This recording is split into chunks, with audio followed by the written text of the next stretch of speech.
السلام علیکم، کیا حال ہے؟ امید ہے سب ٹھیک ہوں گے جی۔ تو میں نے آپ کو وائرنگ کے لحاظ سے کچھ معلومات دی تھی آپ کو، جیسے جیسے میرے پاس وائرنگ کی معلومات آتی رہی میں آپ تک پہنچاتا رہا۔ اس کے بعد وائرنگ کے علاوہ جو مین سوئچ بورڈ ہوتے ہیں ان کے بارے میں، اس کے بعد فیوز کے بارے میں، جو جتنے بھی میرے پاس فیوز ابھی تک آئے میں نے ان کے بارے میں آپ کو معلومات دی۔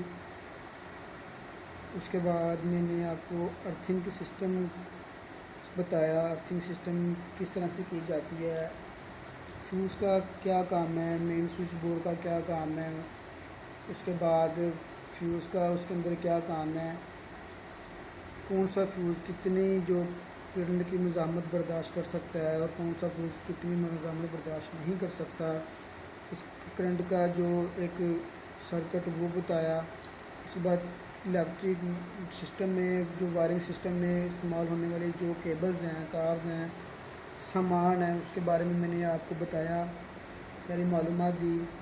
اس کے بعد میں نے آپ کو جو گھروں میں وائرنگ کی جاتی ہے، کارخانوں میں جو وائرنگ کی جاتی ہے، دفاتر میں جو وائرنگ کی جاتی ہے، اسپتالوں میں جو وائرنگ کی جاتی ہے، ان کے بارے میں، ان کے سامان کے بارے میں، ان کے اخراجات کے بارے میں میں نے بتایا آپ کو، تاکہ ہمیں کل کو ہم اگر اپنے گھر میں کسی بھی قسم کا کام کروائیں تو ہمیں اس بات کا پتہ ہو کہ اس وائرنگ میں کتنے اخراجات آئیں گے، کتنا خرچہ ہوگا۔ تو اگر ہمیں اس چیز کا علم ہوگا تو ہمارے کافی بچت ہو سکتی ہے اس لحاظ سے۔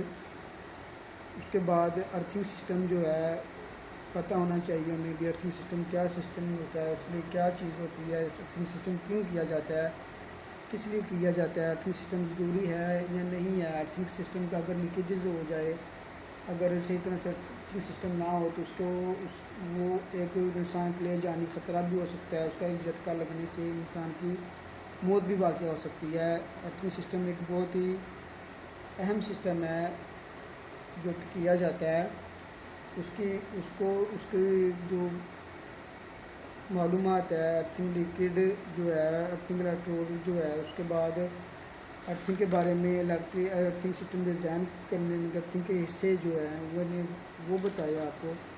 اس کے بعد کاپر راڈ الیکٹروڈ کے ذریعے ارتھنگ کیسے کی جاتی ہے۔ اس کے بعد میں نے آپ کو ارتھنگ میں جو مین پائپ واٹر میں پائپ کے ذریعے جو ارتھنگ کی جاتی ہے، برقی نظام میں ارتھنگ کی اہمیت بتائی۔ اس کے بعد ارتھنگ کے سسٹم کا کچھ جو معلومات جو رہ گئی ہے وہ میں آپ کو بتانے والا ہوں۔ ارتھنگ کی جو جتنی بھی معلومات تھی وہ میں آپ کو دے چکا ہوں۔ اس کے بعد جو معلومات رہ گئی ہے وہ میں آپ کو بھی بتاتا ہوں، اس کے بارے میں ارتھنگ چیز کیا ہے، ارتھنگ کرنا کیوں ضروری ہے۔ تو آج ہم اس کا جو رہ گیا ہے ارتھنگ سسٹم کا پوائنٹ وہ آپ کو بتاتے ہیں اور سمجھاتے ہیں۔ تو چلتے ہیں ارتھنگ کی طرف۔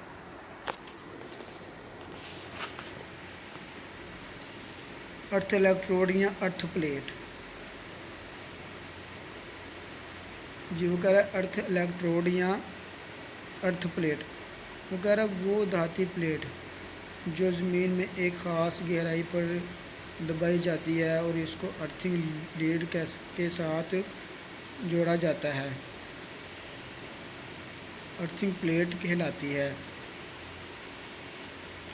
یہ دیکھیں وہ کہہ رہا ہے کہ وہ دھاتی پلیٹ جو زمین میں ایک خاص گہرائی پر دبائی جاتی ہے، جو زمین کے اندر جو ایک دھاتی پلیٹ ہوتی ہے جو زمین کے اندر دبائی جاتی ہے اور اس کو ارتھنگ لیڈ کے ساتھ جوڑا، اور جو اس پلیٹ کو جو ہے وہ ارتھنگ لیڈ کے ساتھ کنیکٹ کر دیا جاتا ہے، جوڑ دیا جاتا ہے، اس کو ارتھنگ پلیٹ کہتے ہیں۔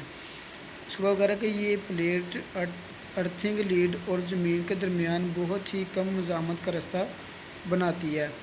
اس کے بعد وغیرہ کو یہ جو ارتھنگ پلیٹ ہے نا، یہ پلیٹ جو ارتھنگ لیڈ اور زمین کے درمیان بہت ہی کم مزاحمت کا جو راستہ بناتی ہے۔ اگر تانبا کی ارتھ پلیٹ استعمال کی جائے تو اس کا سائز مندرجہ ذیل ہوگا۔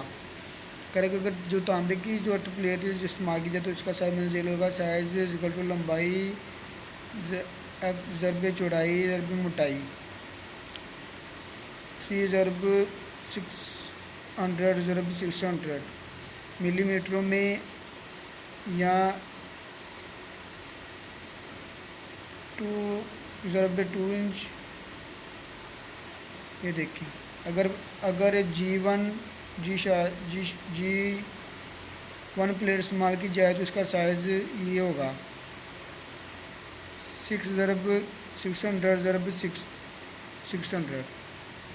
اس کے بعد وہ کہہ رہے ہیں کہ دونوں قسم کی پلیٹیں ہر قسم کی وائرنگ اور برقی تنصیبات میں استعمال ہوتی ہیں۔ پلیٹ کو زمین کھود کر نمی والی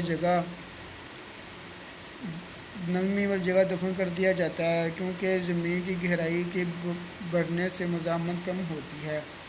سب سے بہتر ارتھ کے لیے پلیٹ کو پانی کی سطح سے 1 فٹ اونچائی پر دبا دیا جاتا ہے۔ وہ کہہ رہا ہے سب سے بہتر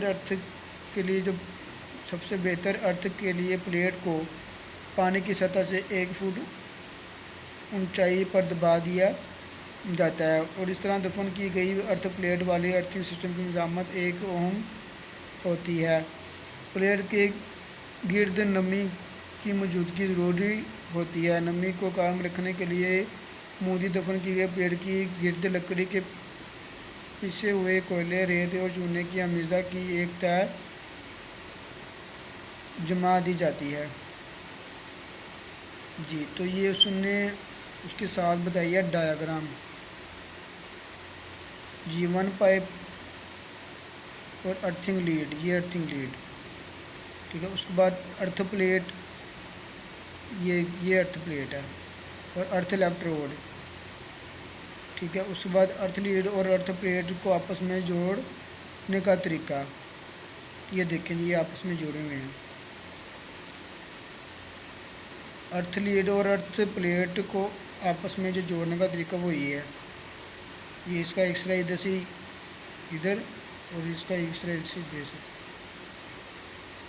یہ اس نے ان کی جو ڈایاگرام ہے وہ پلیٹ جو ارتھنگ پلیٹ کی ہے، الیکٹروڈ یا پلیٹ کی، وہ بتائی ہوئی ہے۔ اللہ حافظ۔